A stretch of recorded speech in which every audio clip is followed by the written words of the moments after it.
नमस्कार। राजकीय स्नातकोत्तर महाविद्यालय 12 की ई क्लासेस में आपका स्वागत है। आज हम छायावाद की प्रमुख प्रवृत्तियों का अध्ययन करेंगे। छायावादी काव्य विषय वस्तु एवं शैली दोनों ही दृष्टियों से अपने पूर्ववर्ती काव्य से अलग है। इस काव्य धारा की प्रमुख प्रवृत्तियाँ निम्न हैं। आत्माभिव्यंजन। छायावादी कवियों ने काव्य की विषय वस्तु अपने व्यक्तिगत जीवन से ही खोजने का प्रयास किया। अपने जीवन के निजी प्रसंगों, घटनाओं एवं व्यक्तिगत भावनाओं को अनेक छायावादी कवियों ने काव्य वस्तु बनाया। छायावादी कविता में व्यक्तिक सुख दुख की खुलकर अभिव्यक्ति हुई है। प्रसादकृत आंसू काव्य और पंथकृत उच्छ्वास नामक कविता इस कथन के समर्थक में पेश की जा सकती है। निराला जी की कई कविताओं में उनके व्यक्तिगत जीवन का सत्य व्यक्त हुआ है। राम की शक्ति पूजा में राम की हताशा निराशा में कवि के अपने जीवन की निराशा की अभिव्यक्ति हुई है। उन्हें जीवन भर लोगों के जिस विरोध को झेलना पड़ा, उसकी अभिव्यक्ति उनकी रचनाओं में देखी जा सकती है। महादेवी वर्मा की कविताओं में भी आत्माभिव्यंजन की प्रवृत्ति उपलब्ध होती है। वेदना की जो प्रधानता उनकी कविताओं में है, उस पर उनके जीवन की छाया है। सौंदर्य चित्रण। छायावादी कवि मूलतः प्रेम और सौंदर्य के कवि हैं, किंतु उनकी सौंदर्य भावना सूक्ष्म एवं उदात्त है। उसमें रीतिकालीन स्थूलता एवं मांसलता का नितांत अभाव है। सौंदर्य चित्रण में उनकी वृत्ति बाह्य वर्णनों में उतनी नहीं रमी जितनी आंतरिक सौंदर्य के उद्घाटन में एवं भाव दशाओं के वर्णन में रमी। शारीरिक अंगों का सांकेतिक शैली में चित्रण छायावादी कवियों ने किया है।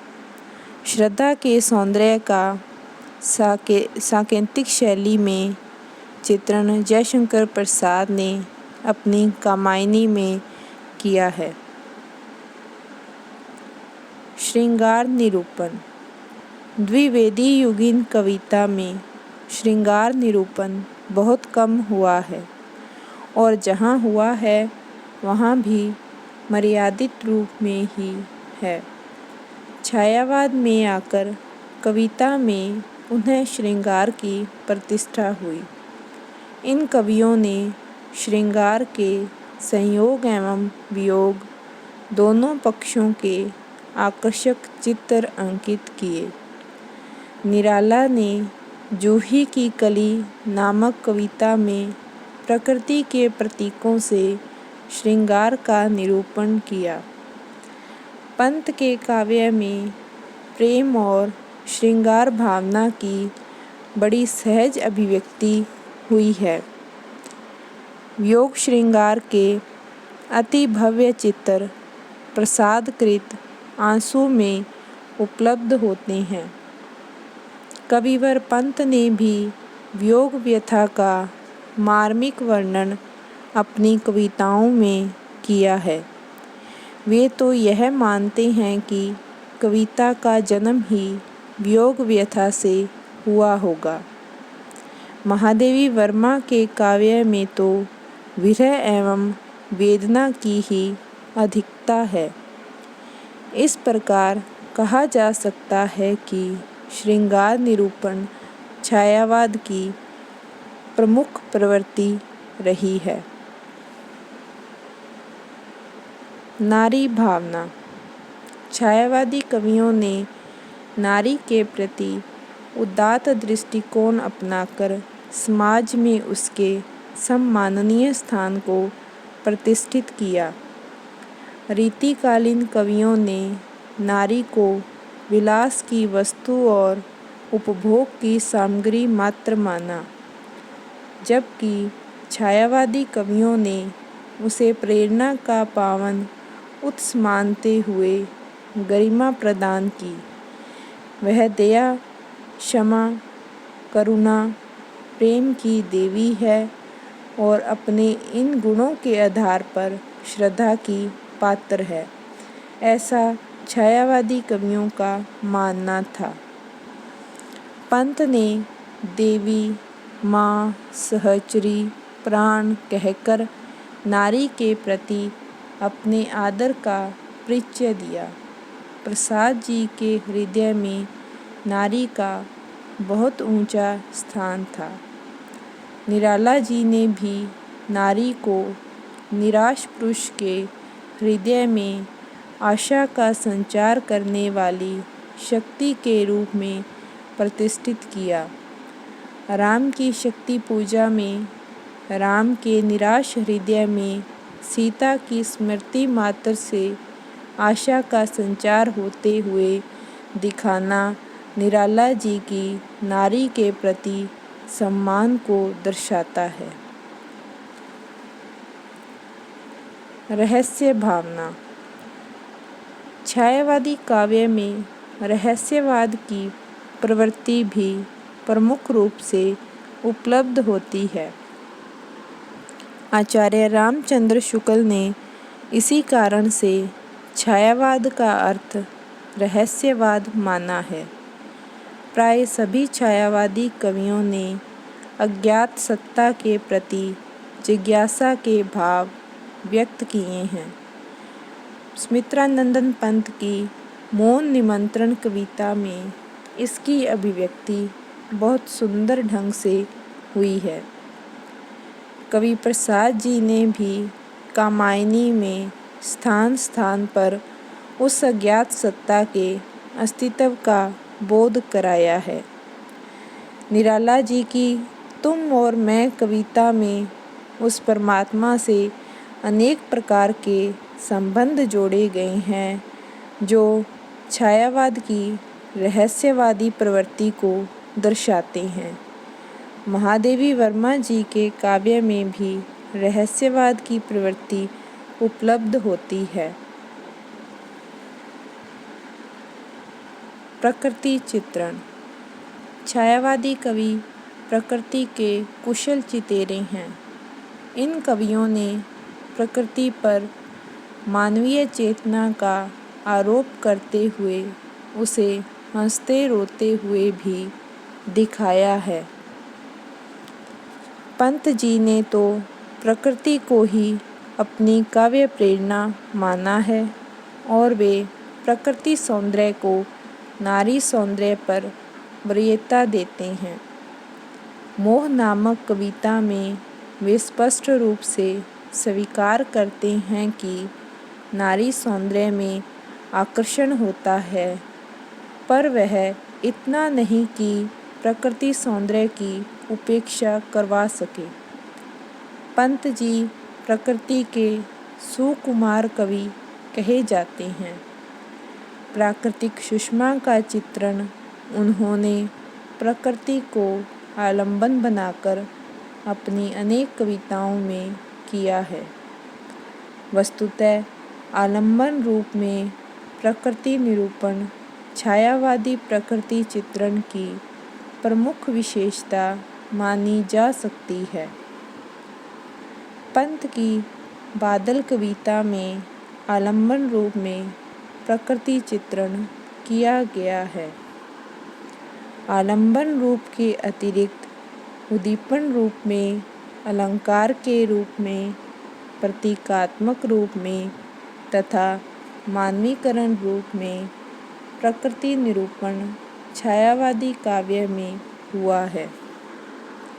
डॉक्टर रामकुमार वर्मा ने इसी कारण छायावाद को प्रकृतिवाद की संज्ञा देते हुए कहा है, प्रकृति का क्षेत्र ही इन कवियों की कविता का क्षेत्र है।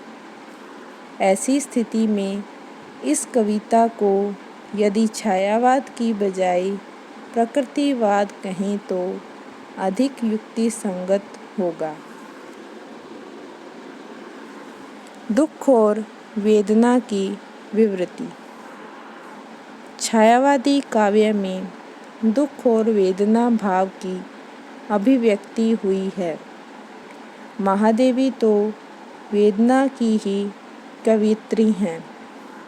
महादेवी वर्मा के गद्य पद्य में जो दुखवाद और करुणा के भाव दिखाई पड़ते हैं, वे बौद्ध दर्शन के प्रभाव स्वरूप माने जा सकते हैं। प्रसाद जी के आंसू काव्य में भी वेदना की ही कहानी है। उन्होंने अपनी पीड़ा को ही काव्य के रूप में व्यक्त किया है। पंत ने परिवर्तन कविता में यह स्वीकार किया है कि संसार में दुख की अधिकता है। यहाँ शांति जीवन पर्यंत प्राप्त नहीं हो सकती। राष्ट्र प्रेम की अभिव्यक्ति। छायावादी काव्य में राष्ट्रीयता के स्वर भी मुखरित हुए हैं। प्रसाद जी ने अपने नाटकों में जो गीत योजना की है, उसमें राष्ट्रीय भावना की सुंदर अभिव्यक्ति हुई है। उन्होंने भारत के अतीत गौरव के चित्र अंकित करते हुए देश की महिमा का बखान किया है।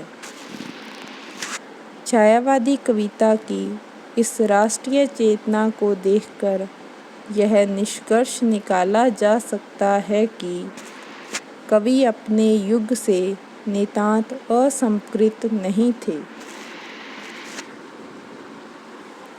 शैलीगत प्रवृत्तियाँ।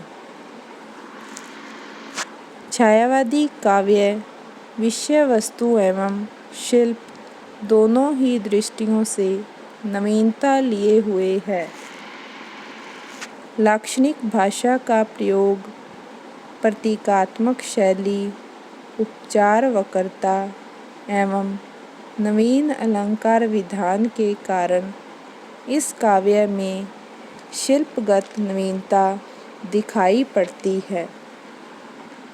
छायावादी काव्य में परंपरित अलंकारों के साथ साथ विशेषण, विपर्य, मानवीकरण, ध्वन्यार्थ व्यंजना और विरोधाभास अलंकार की प्रचुरता दिखाई देती है।